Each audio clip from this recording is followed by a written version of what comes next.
Irmãos e irmãs, paz e bem. Na Bíblia constam 4 evangelhos escritos por homens de diferentes origens, culturas e comunidades. Hoje, no Caminhos da Terra Santa, vamos saber como foram produzidos esses escritos. Desde o segundo século, a tradição da Igreja atribui os evangelhos, respectivamente, a São Mateus, São Marcos, São Lucas e São João. Os primeiros 3 evangelhos são chamados de sinóticos, devido à grande semelhança entre eles. Mateus, o publicano do Colégio dos 12 Apóstolos, escreveu para os cristãos convertidos do judaísmo. Sua obra, talvez composta em aramaico, foi sucessivamente traduzida para o grego. A tradição fala de Marcos como acompanhador e tradutor de Pedro na comunidade de Roma.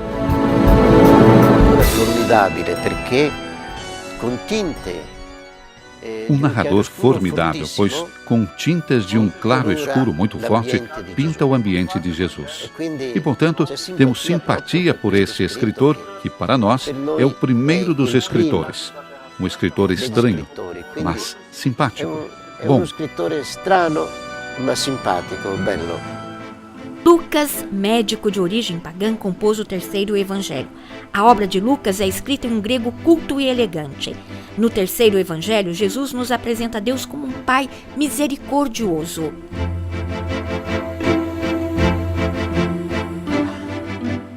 A doutrina de Jesus toma forma nos outros livros do Novo Testamento, nas epístolas de São Paulo e de outros autores sagrados e no Apocalipse.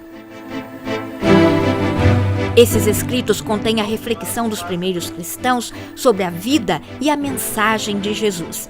O apóstolo Paulo, com seus escritos e, sobretudo, com a sua vida, estendeu os confins da Igreja a todos os povos. Como disse João Paulo II, Cristo, através das imagens, conseguiu penetrar na mente e no coração dos apóstolos e do povo. Dos pequenos vilarejos da Galiléia e da Judéia, o povo corria para ouvir a mensagem.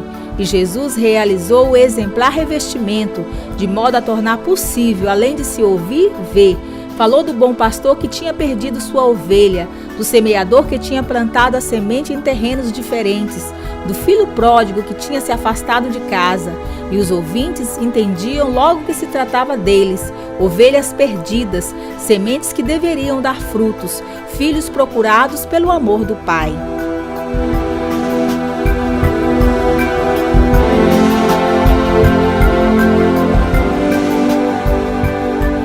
De fato, quando se deu a plenitude do tempo, o Verbo se fez carne e veio habitar entre nós, cheio de graça e de verdade.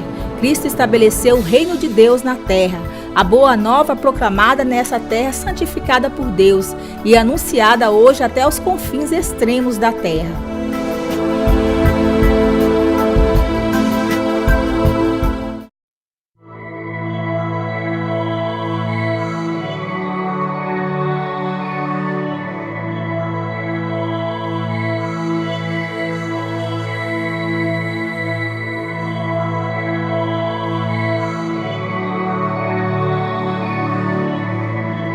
A Bíblia é um mundo sem confins também no que diz respeito à pesquisa, história e lei, ciência e oração. De acordo com o cânone católico, a Bíblia é composta por 73 livros, redigidos em um período de 15 séculos. A Bíblia, questo complesso de livri, ha due autori. A Bíblia, esse conjunto de livros, tem 2 autores. O autor divino, que é o próprio Deus, e o autor humano, que são os hagiógrafos, os escritores. Deus, como autor divino, inspirou, assistiu à inteligência, à vontade, às faculdades de execução. Isto é o que torna um escritor o que ele é. Os homens que depois colocaram por escrito a palavra, com seu gênio literário. Através das palavras, os fatos ficam, se assim podemos dizer, cristalizados, fixados no escrito e constituem o que nós chamamos Bíblia.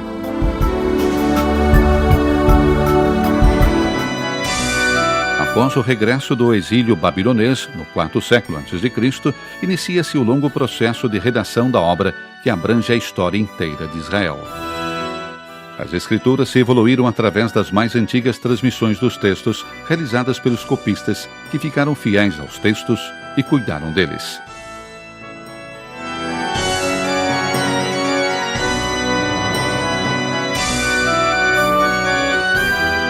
Lo studio del numero stragrande, enorme di manoscritti. Pelo estudo dos inúmeros manuscritos conservados e das várias épocas, podemos ver que há uma grande fidelidade e um cuidado muito cauteloso na transmissão do texto como ele é. É só pensarmos que entre os milhares de manuscritos do Novo Testamento, o número de vertentes que tocam o sentido é muito exíguo. Portanto, o sentido do texto fica inalterado. As vertentes, às vezes, dizem respeito a uma simples palavra, uma forma verbal ou a substituição de um termo determinado, mas nunca à substância do texto. Uma forma verbale oppure la sostituzione di un determinato termine, ma mai la sostanza del testo. Minha opinião de crente é que, sem dúvida, houve a assistência da providência, que não permitiu que os textos da fé ficassem perdidos. Ainda o perfil humano, o cuidado das comunidades cristãs primitivas. Não existe mais nenhum texto original, assim como saiu das mãos dos evangelistas ou de São Paulo. Porém, podem-se encontrar hoje cópias muito semelhantes aos textos originais. Por exemplo, as reproduções que se podem admirar na Biblioteca Vaticana ou em Jerusalém, no Studium Biblicum Franciscanum. Os 70 ou a 70, ou versione dei 70. Os 70, a 70, ou versão dos 70, como se costuma dizer com expressões equivalentes, é a tradução do Antigo Testamento feita antes de Cristo, no segundo século antes de Cristo. É preciso dizer que também os 70 não são a única tradução grega. Hoje temos certeza de que uma das mais famosas, depois daquela dos 70, é a assim chamada versão siríaca Pesito, ou seja, comum. Outra tradição é aquela latina, assim chamada tradução latina ou Vetus Latina, depois seguida por outras traduções. Antica traduzione latina, o Vetus Latina, poi seguita da altre traduzioni.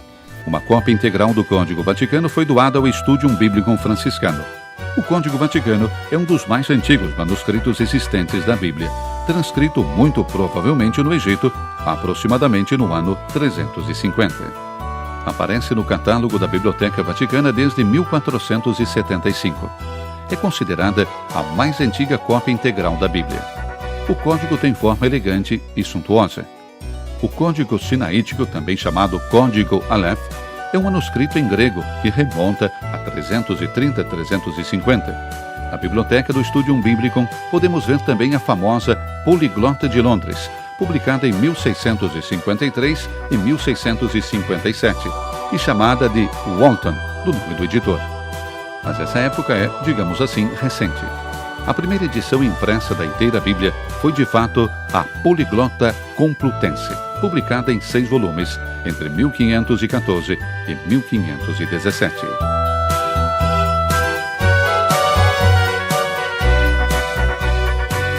De qualquer forma, a memória da poliglota, isto é, da Bíblia em mais línguas, vai muito para trás do tempo, até as origens, e, portanto, sua história é muito antiga.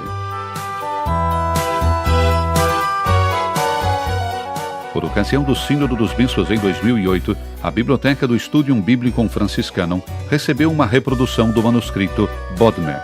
È un manoscritto antico che possibilmente proviene dal inizio del III secolo, che come manoscritto è uno solo, ma contiene 2 Vangeli, quello di Luca e di Giovanni. É um manuscrito antigo que remonta talvez ao III século. O manuscrito é um só, mas contém 2 evangelhos, aqueles de Lucas e de João. Por isso, tem nome, de acordo com a coletânea de 14, 15, Bodmer. 2 evangelhos foram escritos em um só manuscrito e é o mais antigo testemunho material de que os evangelhos, obras autônomas em si, ao contrário, são considerados como uma única coletânea. Portanto, é grande a importância desse código que suscitou muito interesse entre os estudiosos, ao ser descoberto em 1952 e depois publicado em 1961. Nessas linhas encontra-se o Pai Nosso do Evangelho de Lucas. 1952, poi pubblicato nel 1961. Il Pater Noster. Pater Emon. Dunque in queste righe qua è il Padre Nostro del Vangelo di Luca.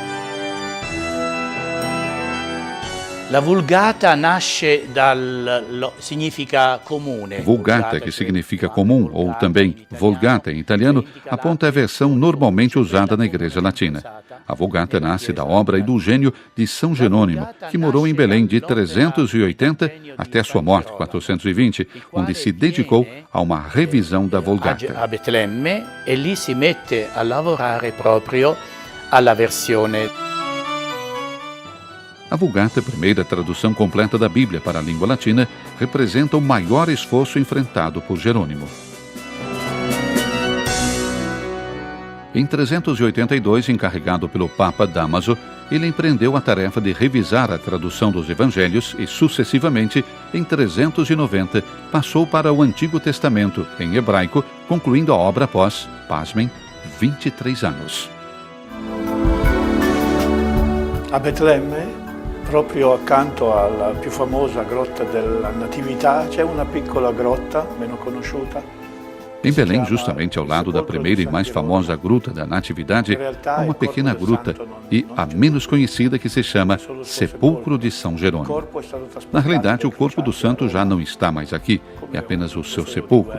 O corpo foi transportado pelos cruzados para Roma como troféu de guerra e não está mais no lugar onde foi posto inicialmente.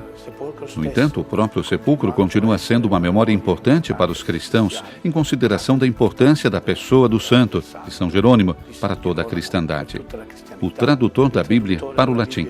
A tradução talvez mais famosa da Bíblia, a Vulgata, traduzida diretamente dos textos originais, do original hebraico, quando o texto era em hebraico, e do grego, quando o texto era em grego.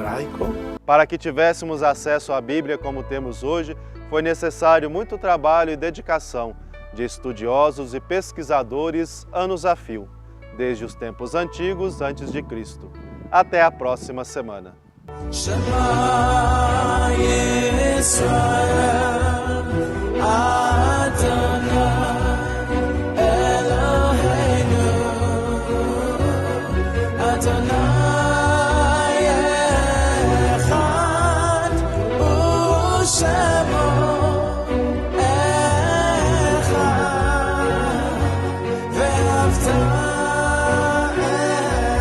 Shine.